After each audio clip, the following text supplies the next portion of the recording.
নমস্কার বন্ধুরা, প্রিয়া blog with কিচেনে সবাইকে স্বাগত জানাই। মহাদেবের আশীর্বাদে আশা করি সবাই ভালো আছেন, সুস্থ আছেন।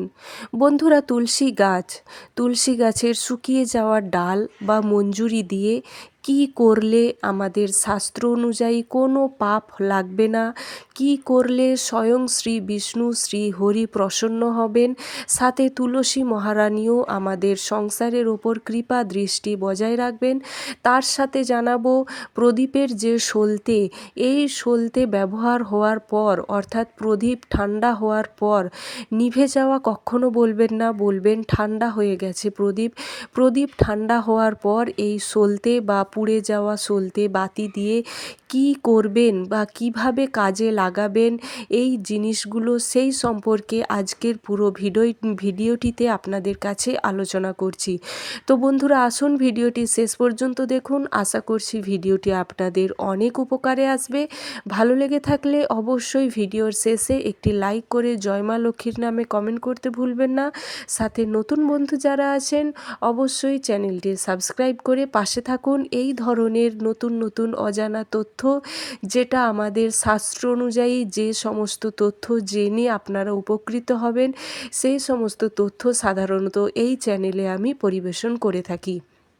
প্রথমেই জানুন তুলসী গাছ সকলেই জানেন। তুলসী গাছ বাড়িতে থাকা মানে কতটা শুভ ফল লাভ করা যায়। তুলসী গাছের ওপর নির্ভর করে বাড়ির আর্থিক পরিস্থিতি, বাড়ির সমস্ত কিছু পরিস্থিতি নির্ভর করে এই তুলসী বৃক্ষ বা তুলসী মহারানীর উপর।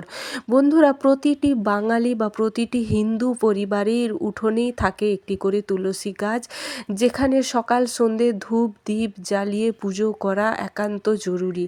তো এই তুলসী গাছ যখন শুকিয়ে যাবে, যেই তুলসী মঞ্চে পুজো করেন, শুধু সেই গাছ কেন, বাড়ির আরও যদি গাছ থেকে থাকে, সেই সমস্ত তুলসী গাছের ডাল যদি শুকনো হয়ে যায় বা তুলসী গাছের মঞ্জুরি আসলে কি হয়, সেই মঞ্জুরি শুকিয়ে গেলে কি হয়, সেই সম্পর্কে জেনে নিন। সেগুলো কি করবেন দেখুন বন্ধুরা, তুলসী গাছ এক একটা দেখবেন পুরো শুকিয়ে গেছে, কিন্তু হাতে করে একটু ঘষলেই যেন কাঁচা কাঁচা অর্থাৎ সবুজ রং দেখা যাচ্ছে। সেগুলো কিন্তু পাতা ঝরে যায়, গাছ কিন্তু শুকনো হয় না। কিন্তু এক একটা দেখবেন ডাল প্রচুর শুকনো হয়ে যায়, হাতে ধরলেই যেন ভেঙে হাতে চলে আসে। এই সমস্ত ডালগুলো আপনারা কি করবেন বন্ধুরা, এই সমস্ত ডাল একটি প্লাস্টিক নেবেন, প্লাস্টিক রেখে মাসে একবার আপনারা অবশ্যই এই ডালগুলো ভেঙে ভেঙে মাসে একদিন, প্রত্যেক মাসে একবার করে তুলসী গাছ পরিষ্কার করুন। শুকিয়ে যাওয়া শুকনো ডাল গাছ থেকে ছেঁটে ফেলুন বা কেটে দিন, বা আপনারা ভেঙে সুন্দর করে তুলসী মহারানীকে আবার পরিষ্কার করে সুন্দর করে রাখুন। আর যেগুলো গাছে মঞ্জুরি এসেছে, যেই গাছে আপনারা পুজো করছেন, তুলসী মঞ্চে বা তুলসী বৃক্ষে যেখানে, বা তুলসী দেবী বৃন্দা দেবীকে যেখানে পুজো করছেন, সেই গাছে যদি মঞ্জুরি আসে, জানবেন তুলসী মহারানী তো খুশি হয়েইছে, সাথে স্বয়ং শ্রী বিষ্ণুর আশীর্বাদ আপনাদের পরিবারের উপর বজায় রয়েছে। আপনাদের পরিবারের সমস্ত দিকেই লক্ষ্য রাখছেন স্বয়ং শ্রীহরি শ্রী বিষ্ণু। তো এই মঞ্জুরি শুকিয়ে গেলেই বা কী করবেন, যখনই দেখবেন মঞ্জুরি হয়ে এসেছে, আস্তে আস্তে হালকা একদম শুকনো হয়ে গেছে, নিয়ে আপনারা নতুন চারা বা বীজ চারিদিকে ছড়িয়ে রোপণ করতে পারেন। তার থেকে আরও নিত্য নতুন গাছ বেরোবে, বা ওই মঞ্জুরি ছিঁড়েই যে যার টবে যেখানে আছে গাছ লাগানো তারই গোড়ায় দিয়ে দিলে আবার দেখবেন সেখান থেকে নতুন চারা জন্ম হচ্ছে। ডালগুলো কি করবেন, ডালগুলো আপনারা ভেঙে একটি প্লাস্টিকের সঞ্চয় করে রাখুন। এরপর জানাচ্ছি কি করবেন।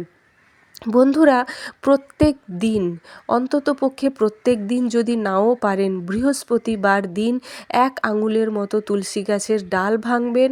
যে শুকনো যেগুলো কালেক্ট করে রেখেছেন একটা প্লাস্টিকে, সেইখান থেকে একটি শুকনো 1 আঙুল মতো তুলসী গাছের ডাল ভাঙবেন। তার সাথে অল্প একটু তুলো জড়িয়ে নিয়ে ঘিয়ে ডুবিয়ে প্রদীপে সলতের মতো তৈরি করে একটি মাটির প্রদীপ বা যে কোনো কাঁসা পেতলের প্রদীপ হোক, ঘিয়ে ডুবিয়ে এই প্রদীপটি আপনারা জ্বালিয়ে শ্রী হরি শ্রী বিষ্ণু বা গোপালের স্মরণে এই প্রদীপটি জ্বালান। প্রত্যেক দিন পারলে যদি 365 দিনই পারেন করুন। 1 মাস করার পর আপনারা নিজেরাই ফল দেখতে পারবেন। আপনাদের আর বলে বোঝাতে হবে না যে কী লাভ আপনারা পাবেন।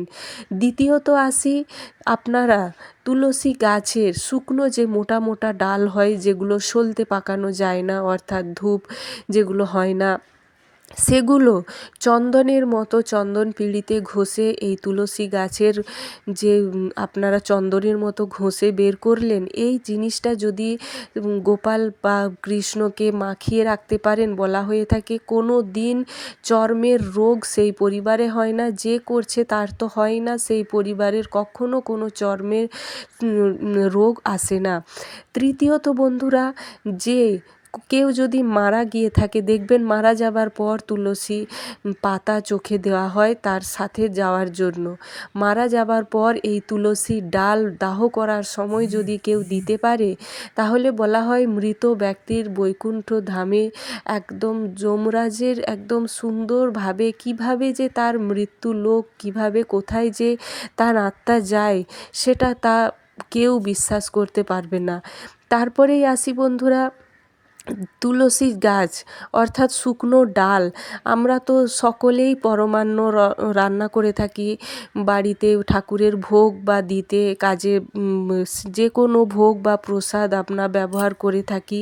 সেই প্রসাদ আমরা যখন তৈরি করি, যদি কাঠের উনুন একটি করে এই তুলসী গাছের ডাল দিয়ে যদি রান্না করে ভোগ বা সেবায় নিবেদন করা যেতে পারে, বলা হয়ে থাকে হাজার জন্ম যে পাপ করা হয়, বা যে কোনো হয়তো একদম অজান্তেই যদি পেঁয়াজ রসুনের হাত কারোর লেগে যেতে পারে, বা অজান্তেই কেউ অসুচ কাপড়ে হাত দিয়ে দিতে পারেন প্রসাদে, এই রকম ছোট ছোট নানান অজানা কেউ যদি পাপ করে থাকেন, হাজার জন্ম ধরে সেই পাপ থেকে মুক্তি পাওয়া যায় শুধুমাত্র এই নারায়ণের ভোগ নিবেদনে তুলসী গাছের যে দাহ করে বা তুলসী গাছের জ্বালানি হিসেবে যদি ভোগ রন্ধন করা গিয়ে থাকে।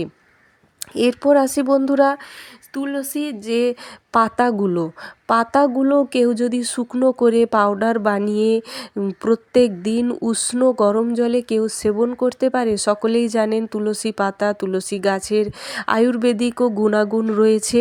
কেউ যদি সেবন করতে পারে, বলা হয়ে থাকে তার যে কোনো ধরনের পেটের সমস্যা দূরের কথা, থাইরয়েড জনিত কোনো সমস্যাই তার হয় না, একদম চিরতরে ভালো হয়ে যায়। এরপর বন্ধুরা, যারা প্রদীপ জ্বালাচ্ছেন, প্রদীপের যে পুড়ে যাওয়া সলতে, এই সলতে কি করবেন, রোজ প্রদীপের যে সলতেগুলো আপনারা পাচ্ছেন, এই সলতেগুলো আরেকটি প্লাস্টিক জোগাড় করে সেই সলতেগুলো একটা একটা করে রেখে দিন।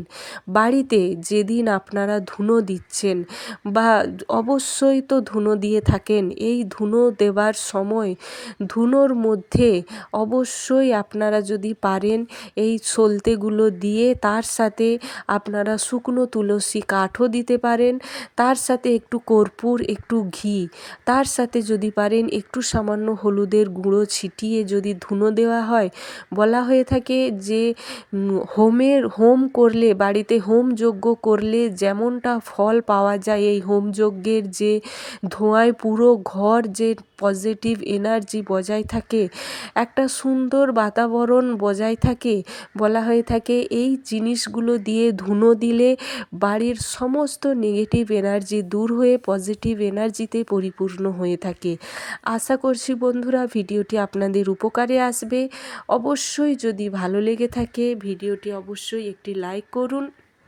আর হ্যাঁ, আরেকটা জিনিস বন্ধুরা মাথায় রাখবেন, তুলসী গাছ থেকে যখন আপনারা ডালগুলো ভেঙে ভেঙে রাখছেন, সেই দিনটা যেন রবিবার না হয়, একাদশী না হয়, দ্বাদশী না হয়, পূর্ণিমা না হয়, বৃহস্পতিবার বা শুক্রবার না হয়, সোমবার না হলে বুধবার, এই দুটো দিন আপনারা অবশ্যই দেখে শুনে, যদি পূর্ণিমা, একাদশী তিথি, এই সমস্ত তিথি যেন না আসে এই দিনে।